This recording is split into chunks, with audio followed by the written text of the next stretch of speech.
네, 안녕하세요. 반갑습니다. 여기 보이는 사진은 우리 교회 40주년 기념 예배 후에 우리 가족들이 함께 찍은 사진입니다.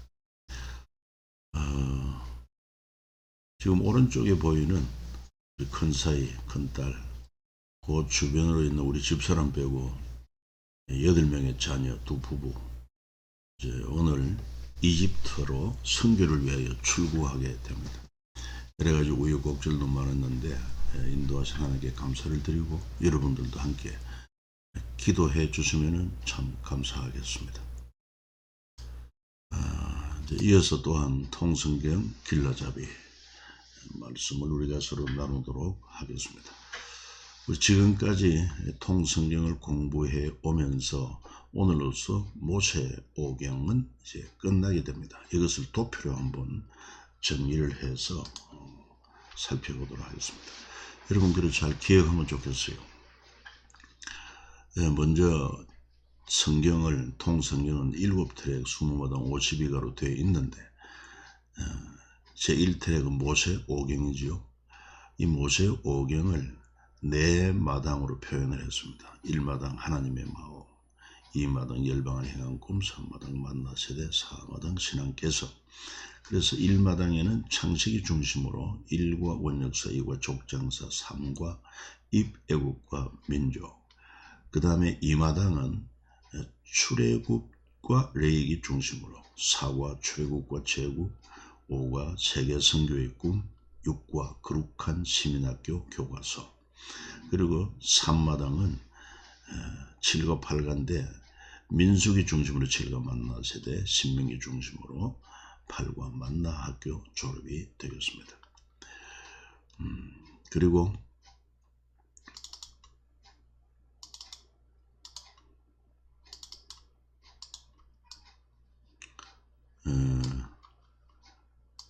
이제 4마당 신앙개성은 요수와 중심으로 9과 약속의 땅 입성, 그 다음에 사사기 중심으로 10과 사사시대, 이제 오늘 룻기 중심으로 11과 교육 성공의 사례, 이렇게 공부를 하게 되겠습니다. 이렇게 도표를 여러분들이 보면서 좀 익혀 두시면 도움이 되겠습니다. 자, 그 다음에는 이제 이 교육 성공의 사례, 룻기를 통해서 교육 성공의 사례를 우리가 발견할 수 있다는 것입니다.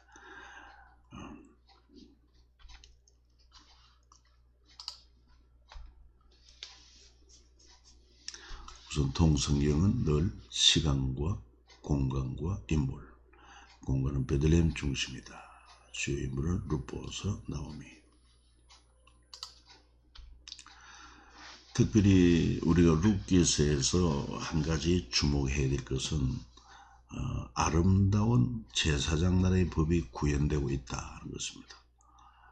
이 모세는 아름다운 제사장 나라 법을 잘 가르쳤고, 그러나 그 후에 요수아 시대 이후의 사사기 시대는 이 법을 잊어버리고, 그래서 사사기 시대는 혼돈의 시대가 되었습니다만, 그러나 그 중에서도 이 제사장 나라의 법을 잘 지켜온 자들이 있었던 것을 우리가 룻기를 통해서 배울 수가 있습니다. 그리고 이 법은 우리의 매우 쉽고 가깝다는 것입니다. 신명기 30장 11절로 14절 여러분 같이 한번 읽어보면 좋겠습니다. 내가 오늘 네게 명령한 이 명령은 네게 어려운 것도 아니요 먼 것도 아니라 하늘에 있는 것이 아니니 네가 이르기를 누가 우리를 위하여 하늘에 올라가 그의 명령을 우리에게로 가지고 와서 우리에게 들려 행하게 하려 할 것이 아니요 이것이 바다 밖에 있는 것이 아니니 네가 이르기를 누가 우리를 위하여 바다를 건너가서 그의 명령을 우리에게로 가지고 와서 우리에게 들려 행하게 하려 할 것도 아니라 오직 그 말씀이 네게 매우 가까워서 네 입에 있으면 네 마음이 있은즉 네가 이를 행할 수 있느니라 말하고 있습니다. 여러분, 우리는 이러기 때문에 하나님의 말씀이 어렵다고 얘기하면 안 됩니다. 그 이유가 뭘까요? 그 이유는 오늘 본문이 말하는 것처럼 하나님의 말씀은 멀지도 않고 또 하늘에 있는 것처럼 뭐 멀리 바다 밖에 있는 것처럼 불가능한 것이 아니라는 것입니다. 뭐라고 말합니까? 오직 그 말씀이 네게 매우 가까워서 네 입에 있으며 네 마음에 있은즉 네가 이를 행할 수 있느니라. 아멘. 이게 무슨 말이겠습니까? 다시 말해서 우리는 하나님을 신뢰하고 그 약속을 믿고는 하나님 말씀에 마음으로 믿고 입으로 아멘, 마음으로 믿고 입으로 아멘 하면 그 나머지는 하나님께서 우리 지혜가 되어주시고 능력이 되어주셔서 능히 그 말씀을 성취하도록 하신다 하는 약속인 것입니다. 그렇기 때문에 바울도 내게 능력 주시는 자 안에서 내가 할 수 있다. 우리 예수님 뭐라고 해서 할 수 있거든요. 무슨 말이냐? 믿는 자들에게 능치 못할 일이 없느니라 하신 말씀을 우리 함께 기억하면 좋겠습니다. 그리고 이제 다음 우리가 또 보면은요, 이 룻기서 중심으로 룻기 파노라마, 첫 번째 베들레헴을 떠나 모압으로 가는 엘리멜렉. 왜 베들레헴을 떠나 모압으로 가는가? 베들레헴은 그 이름이 떡집인 것입니다. 글자가 그대로 떡이 있는 집인데 흉년이 들었어요. 흉년이 든 이유가 바로 이스라엘의 범죄, 하나님을 떠나고 말씀을 잊어버리고 우상을 숭배한 그런 죄악으로 하나님이 징계한 것이죠. 이 신명기나 레위기를 통해서 분명히 말씀한 것입니다. 그래서 이 엘리멜렉과 나오미 두 아들을 데리고 모압으로 내려가게 됩니다. 거기에서 어떤 결과가 나타납니까? 결국은 남편과 두 아들을 잃게 된 나오미. 그래서 원래 나오미라는 말은 희락이라는 뜻인데 나중에 그가 베들레헴으로 갈 때 아우 나오미가 아니냐, 베들레헴 사람이 반가워할 때 나를 나오미라 부르지 마라, 마라라고 부르라. 마라는 쓰다 하는 것이죠. 썸물할 때도 우리가 마라의 셈이라고 한 것을 알 수가 있습니다. 놀라운 것은 현실을 선택한 오르바와 신앙을 선택한 룻을 우리가 만날 수 있습니다. 자, 이 나오미가 이제 남편 아들을 잃고 또 마침내 베들레헴 땅에 하나님이 긍휼히 여기시고 양식을 주셨다 이런 소식을 듣고는 이제 다시 본향 베들레헴으로 가기로 결심을 하고 두 며느리를 보고 너희들은 무슨 소망이 없고 하니까 각자 아비 집으로 돌아가 새로운 출발을 하라 그랬습니다. 그래서 나오미와 두 자복것을 부둥켜 안고 울고는 이 오르바는 시므와 작별하고 떠납니다. 그러나 룻은 끝까지 시므를 떠나지 않기로 결심하고 시므와 동행하여 베들레헴으로 가게 되는 것을 알 수 있습니다. 그리고 네 번째 보아스밭에서 이삭 줍는 룻의 효용이 기록되어 있고 나오미의 기업 물을 자 보아스가 등장하고 드디어 보아스가 이 엘리멜렉의 기업을 물기 위해서 룻과 동침하여 오벳을 낳게 됩니다. 오벳은 이새를 낳고 이새는 다윗을 낳고 이랬으니까 결국 룻은 다윗과 예수님의 조상이 되는 그런 놀라운 하나님의 은총을 입게 된 것을 알 수가 있습니다. 나오미의 기한과 룻의 선택, 왜 흉년이 들었을까요? 베들레헴 땅에. 그건 바로 레위기스의 징계로서 징계 1단계로 가는 것을 알 수 있습니다. 레위기에 분명히 하나님이 말씀했어요. 근데 실제로 사사들이 치리하던 그 땅에 흉년이 드니라 유다 베들레헴의 한 사람이 그의 아내와 두 아들을 데리고 모압 지방에서 거류했는데 그렇습니다. 그러니까 흉년이 들어서 이 떡집을 떠나 모압 지방에 내려간 것입니다. 이게 과연 해결책인가? 흉년이 들었을 때 그 원인이 뭔가를 먼저 깊이 살펴야 될 것이 아닌가 생각합니다. 하나님과의 관계입니다. 그리고 이웃과의 관계입니다. 저들이 하나님을 잊어버리고 그리고 말씀을 불순종하고 우상을 숭배한 결과로 하나님의 징계로 땅에 흉년이 들었음에도 불구하고 근본적인 문제 해결하기보다는 그저 환경을 따라 모압 지방으로 내려갔다는 것입니다. 그것도 사실은 먹을 것이 없어서 이 엘레멜 과정이 모압으로 갔다기보다는 레기를 보면 룻기스를 보면 알 수 있어요. 이 베들레헴을 떠나 모압에 갈 때는 풍부하게 가지고 갔지만 그러나 돌아올 때는 정말 아무것도 없는 빈몸으로 돌아오게 된 것을 알 수 있습니다. 그런데 왜 그런 먹을 것도 있고 풍부했음에도 불구하고 베들레헴 땅을 떠났겠습니까? 자기는 풍부하지만은 자기 친척이나 이웃들이 먹을 것이 없으면은 자기 가진 것도 결국은 뺏길 수밖에 없다 보니 그래서 자기만 살기 위해서 모압으로 갔다. 이거 완전히 비신앙적인 선택인 것을 알 수가 있습니다. 그 결과 그렇게 남편도 죽고 두 아들도 죽고 완전히 참 거들단 집안이 되고 만 것을 알 수 있어요. 그 다음에 이 나오미에 보면 경작권 판매도 나오는데 흉년 돌파 방법이라고 합니다. 예를 들어 루기 1장 6절을 보면 그 여인은 모압 지방에 여호와께서 자기 백성을 돌보고 그들에게 양식을 주시다을 듣고 이 두 면을 원길 일어나 모압 지방에 돌아오려 하여.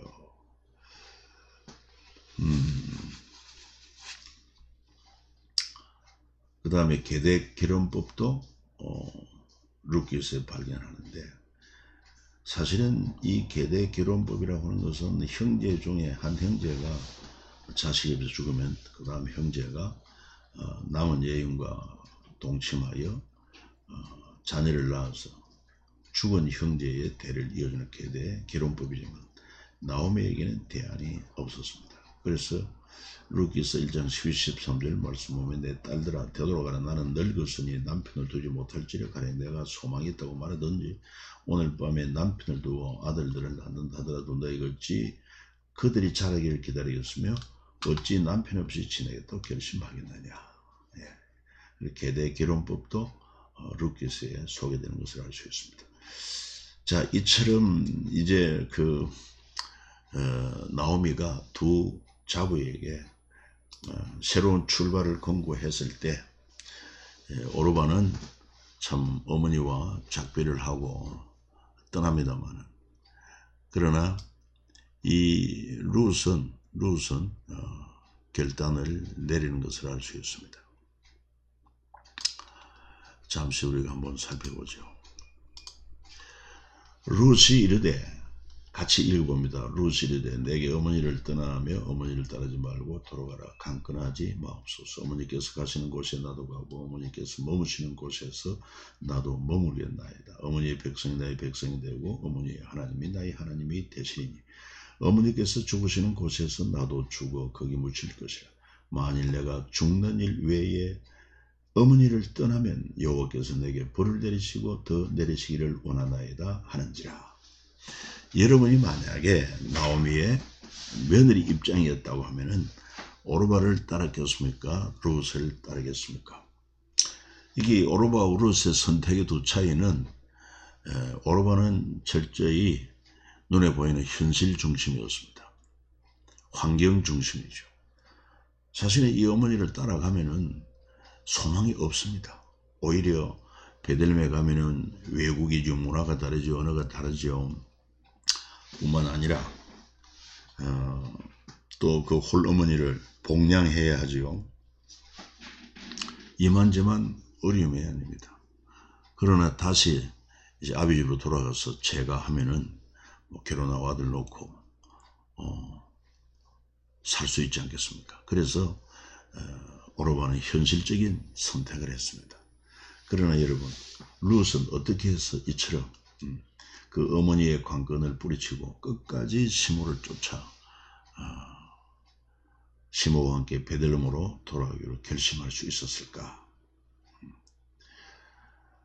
현실적으로 보면은 무모한 선택 같지만 룻은 신앙에 근거한 선택이라는 것입니다. 우리가 이 룻기서 1장 16절 17절 이 말씀을 읽어보면은 얼마나 효성이 뛰어난 룻의 고백인가 하는 것을 알 수 있습니다만은 실제 인간적인 차원에서 효성이 지극한 룻보다는 그는 하나님을 경외하고 하나님의 약속을 믿은 아주 뭡니까? 신앙에 근거한 선택이라고 하는 것을 알 수가 있습니다. 이 룻의 이러한 고백 그 배경에는 그가 이 엘리멜렉 가정에 시집 와서 뭐 남편도 잃어버리고 가진 소유도 없는 그런 존재가 되었지만 한 가지 그가 얻게 된 귀한 자산은 영적 자산입니다. 바로 믿음인 것입니다. 그래도 이 집이 참 신실한 믿음은 없다 해도 하나님을 믿는 믿음을 가지고 있지 않습니까? 말씀이 있었지 않습니까? 십계명을 알았습니다. 그리고 그들이 섬기는 하나님은 창조주 하나님이시고 또 애굽을 정복시킨 능력이 하나님이시고 그리고 또한 홍해를 가르고 광야의 길을 내시고 하늘에 만나를 내리고 불기둥 구름기둥에 인도하고 아말렉 대적을 물리치고 또한 요단강 동편에 모압 왕 아모리 왕들을 물리치고 그리고 요단강을 건너서 그 여리고 성을 무너뜨리고 가나안 땅을 정복해 한 위대한 능력의 하나님인 것을 들었습니다. 그럴 때 이 룻은 믿음이 생긴 거예요. 그래서 우리가 하나님 말씀을 이렇게 자녀들에게 또 이웃들에게 이렇게 귀에 있을 때마다 전하는 게 그렇게 중요합니다. 믿음은 들음에서 나오고 들음은 그리스도의 말씀으로 말미암느니라 하는 히브리서 말씀처럼 로마서 말씀처럼 그래서 이처럼 룻이 그 가정에 가서 이 히브리족도 히브리인들이 섬기는 그 하나님을 알게 될 때 또 십계명을 알게 될 때 십계명은 뭐라고 말하면 네 부모를 공경하라. 그러면 네가 땅에서 잘되고 장수한다. 이 말씀이 그냥 글이 아니라 그의 온 마음을 사로잡는 믿음으로 씨가 뿌려진 것입니다. 그러니까 이 절체절명의 선택의 순간에 오르반의 현실을 쫓았지만 룻은 신앙을 선택하고 이런 위대한 고백을 할 수가 있었던 것입니다. 왜? 하나님의 계명대로 부모를 공경하면 지금 이 부모 가진 것도 없고 늙고 힘도 없지만 그러나 하나님은 살아계시고 약속하신 하나님은 반드시 약속을 지켜주실 하나님이라는 믿음을 가졌기 때문에 그는 룻이 이르되 내게 어머니를 떠나며 어머니를 따르지 말고 돌아가라 강건하지 마옵소서. 어머니께 가시는 곳에 나도 가고 어머니께서 머무시는 곳에 나도 머무겠나이다. 어머니 백성이 나의 백성이 되고 하나님의 언약의 백성이죠. 어머니의 하나님이 나의 하나님이 되시니 하나님을 섬기겠다는 것입니다. 그래서 어머니 죽으시는 곳에 나도 죽어 거기 묻을 것이라. 만일 내가 죽는 일 외에 어머니를 떠나면 여호와께서 내게 벌을 내리시고 더 내리시기를 원하나이다. 여러분 이런 위대한 룻의 선택으로 말미암아 룻의 결과 어떻게 됩니까? 기대하십시오. 이 그림은 이제 오르반은 시므를 떠나 자기 아비 집으로 가는 것이고 룻은 신앙의 결단으로 시므와 함께 베들레헴으로 돌아갑니다. 그 길이 만만치 않습니다. 이 베들레헴에서 여리고 지나 요단강을 건너 그리고 또 헤스론을 해서 이렇게 모압에 이주를 하게 된 것을 알 수 있습니다. 자, 여기서 또 우리가 룻기를 통해서 한 가지 배워야 할 것은 교육의 성공설과 실패설입니다. 보아스 가문, 이 룻기에 나오는 보아스 가문 패밀리 스쿨은 아주 성공적이었던 것을 알 수 있고 반대로 엘리멜렉 나오는 가문의 패밀리 스쿨은 실패한 사례로 알 수 있습니다. 이 보아스 가문에 보면은 제사장날의 법과 절차를 정확히 알고 있었고요. 희년법 이로 말미암아 나오미와 룻을 살려냅니다. 그 다음에 계대 결혼법을 알았고 그 절차를 존중해서 차례를 기다려서 자기가 또 이 계대 결혼에 기어 무르기를 수행한 것을 알 수 있습니다. 그래서 레위기에서 배운 제사장날의 법을 잘 준수하고 있었다. 그런가 하면 엘리멜렉과 나오미 가문은요 제사장날의 법은 알되 절차는 모르고 희년법을 악용하고 계대 결혼법의 절차를 무시한 그런 사실을 우리가 발견하게 됩니다. 자, 이제 룻이 시므를 따라서 베들레헴으로 왔을 때 우선은 또 생계 유지를 해야 하기 때문에 시므에게 허락을 받아가지고 이삭 죽게 나갑니다. 그래서 마침 그 이삭 죽기 밭이 보아스의 밭이었고 보아스를 만나게 되었고 보아스가 룻에게 다른 보다로 가지 마라. 내 밭에서 이삭을 주어라. 그리고 일하는 소년들에게는 저 소녀를 건드리지 마라.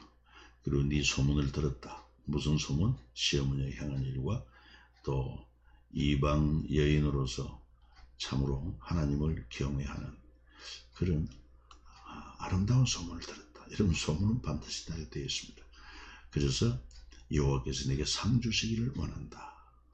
그리고 일하는 일꾼들에게 곡식답을 해서 조금씩 뽑아버리라. 그래서 이삭 죽기를 도와주는 것을 알 수 있습니다. 특별히 보아스가 룻에게 말하기를 여호와께서 네게 행한 일에 보답하시기를 원하며 이스라엘의 하나님 여호와께서 그의 날개 아래 보호를 받으러 네게 온전한 상 주시기를 원하노라. 그렇게 말하고 있죠. 자, 그때 룻의 말에서도 우리가 이제 발견할 수 있는 것입니다. 이 법을 지키는 보아스의 말이 아름답다는 것을 알고 또 제사장날의 법이 참 아름답다 하는 것도 알게 됩니다. 그래서 그는 기쁜 마음을 표현합니다. 그게 바로 룻기서 2장 13절인데 읽어봐요. 내 주여 내가 당신께 은혜 있기를 원하나이다. 나는 당신의 종 하녀 중에 하나와도 같지 못하오나 당신이 이 아내를 위로하시고 마음을 기쁘게 하는 말씀을 하셨나이다 하니라 그랬습니다. 참 훌륭한 신앙 가진 보아스와 또 현실을 선택하지 않고 믿음을 선택한 룻이 참으로 아름다운 사람들이라 복된 사람들이다 그렇게 말할 수가 있을 것입니다. 그리고 이제 이 성문이라고 하는 것이 나오는데 여기에 대한 이해도 조금 돋굴 필요가 있습니다. 다시 말해서 이제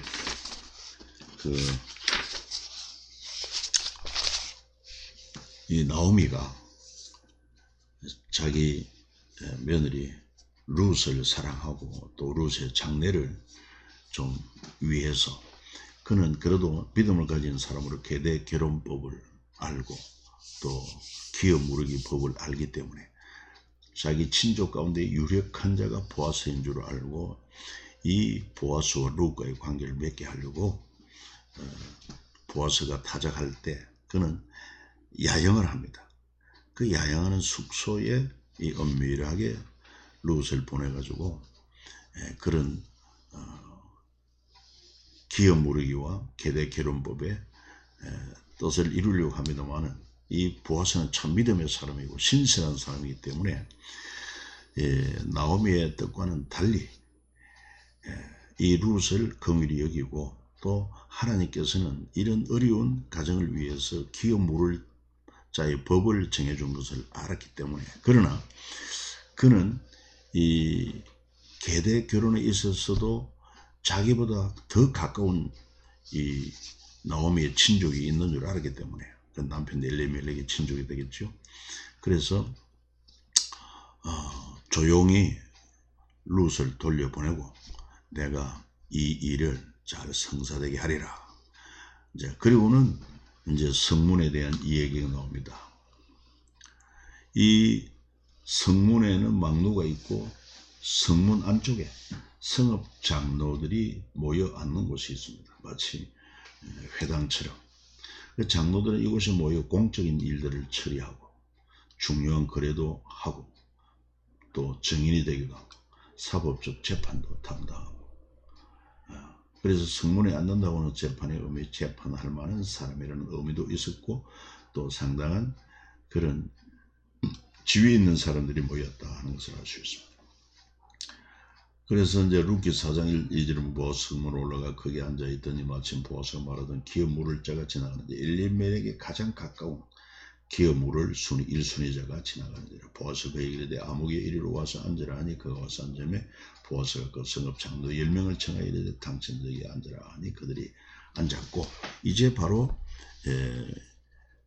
엘리멜렉이 남긴 그 아내 나오미와 그 며느리 룻에 대한 기업 물을 자가 바로 자네가 제일 가까운 자니 기업 물을 자로서 계대 결혼을 하겠느냐. 그러나 이 첫 번째 우선권을 가진 이 가까운 친족은 말하기를 자기 기업의 손해가 날 것으로 생각하고 자기는 포기하겠다.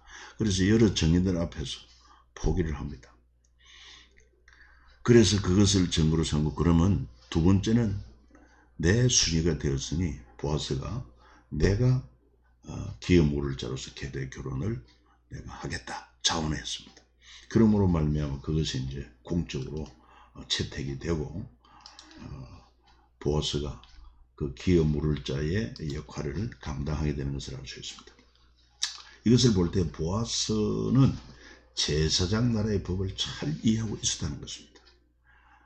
몇 가지 살펴보면 먼저 그의 인사법에서 보아스와 일꾼들의 인사가 그 사실을 증거하고 있습니다. 보아스는 일하는 일꾼들에게도 여호와께서 내게 복을 주시기를 원한다 이렇게 하고 일꾼들도 동일하게 그런 인사를 하게 한 것을 볼 수 있습니다. 그만큼 본을 보였고 잘 배우고 있었던 것을 알 수 있습니다.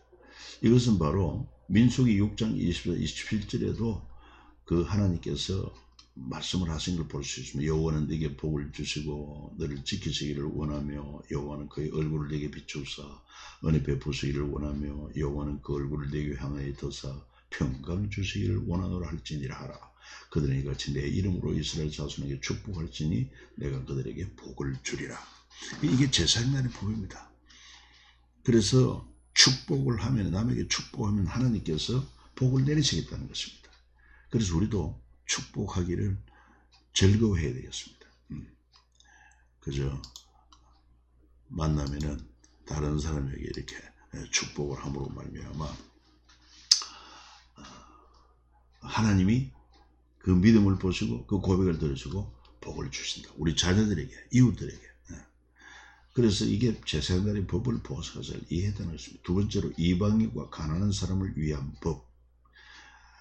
바로 이것도 레위기에서 잘 보여주지 않았습니까? 이런 법을 알기 때문에 룻과 나오미가 그 어려움에 처한 자들이 살 수 있는 길이 열린다는 것입니다. 한번 읽어봐요. 너희가 너희 땅에서 곡식을 거둘 때 너희는 모퉁이가 있다 거두지 말고 네 떨어진 이삭도 줍지 말며 네 포도원의 열매를 따지 말며 네 포도원에 떨어진 열매도 줍지 말고 가난한 사람과 거루민을 위하여 버리두라. 나는 너희 하나님 여호와이니라. 그렇습니다.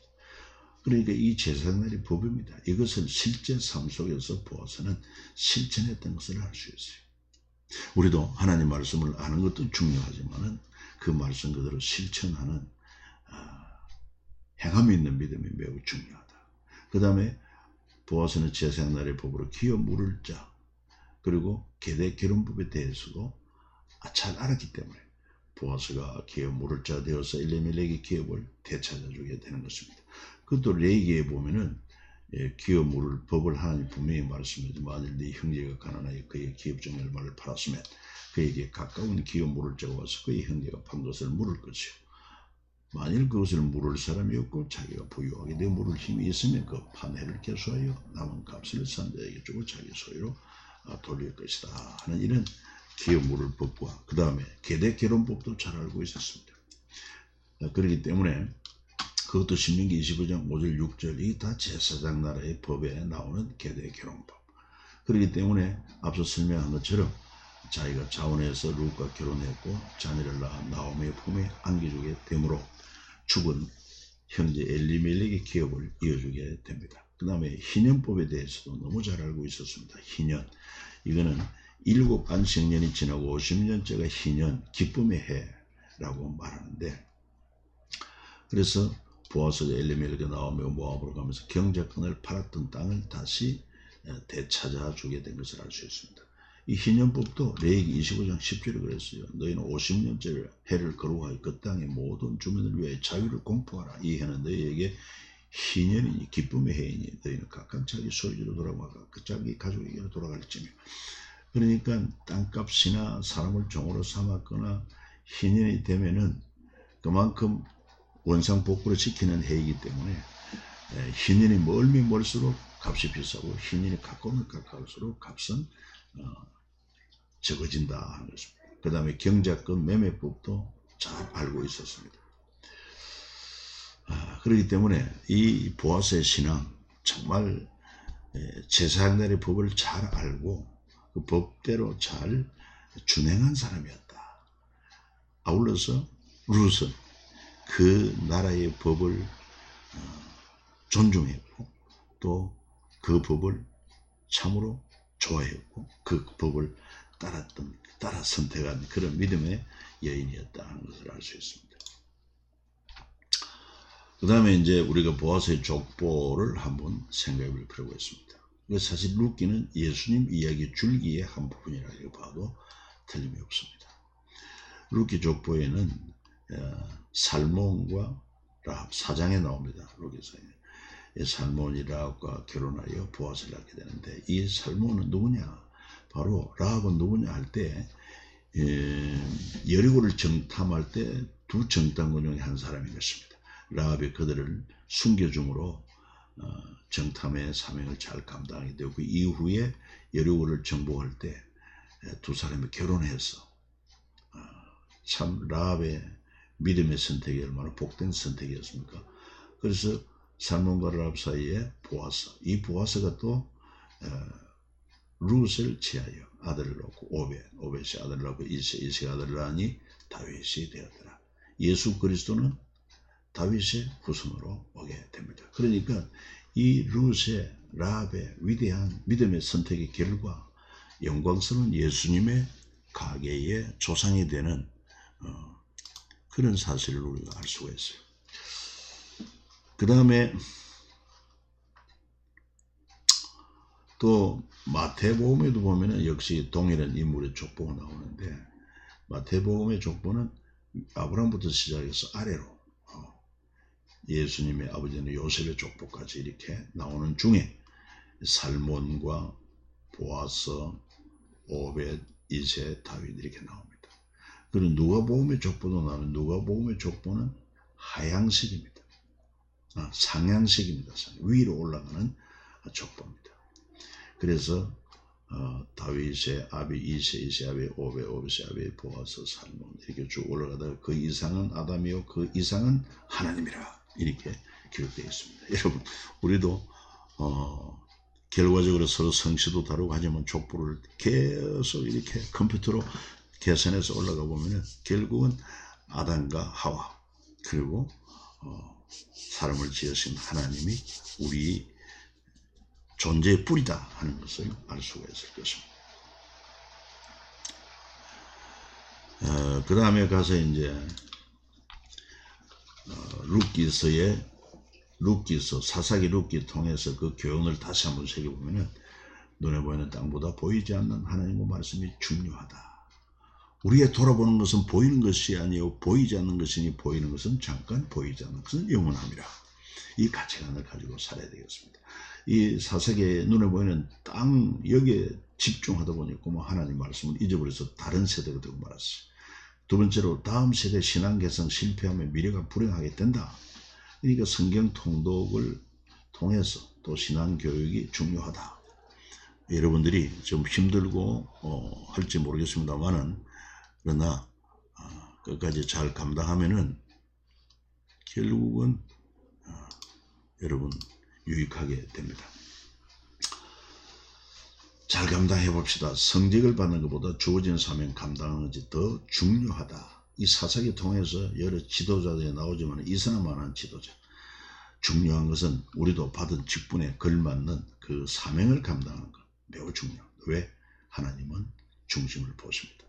그리고 하나님을 경외하고 그 명령을 지키는 것이 사람의 본분이고 최고의 지혜와 행복이다 하는 사실을 룻의 신앙을 통해서 우리가 잘 알 수 있습니다. 좀 도전이 되었으면 참 좋겠어요. 맞아요. 영원한 왕이신 하나님의 통치를 받지 않고 자기 속에는 옳은 대로 사는 것은 바른 신앙이 아니고 결코 지혜로운 것도 아니다. 그렇죠. 주님은 반드시 우리 행한 대로 우리 일한 대로 보응해 주시고 심판하기 때문에 그렇습니다. 오늘도 영원한 왕 되신 하나님을 경외하고 하나님의 말씀으로 잘 통치를 받고 순종하는 그런 복된 날이 되기를 바랍니다. 여러분 또 수고 많았습니다. 이제 또 마지막 시간입니다만은 이 제1틀의 모세 오경이 이제 네 마당에 걸쳐서 11과에 걸쳐서 끝이 났다 하는 것을 여러분들이 기억해 주시면 좋겠습니다.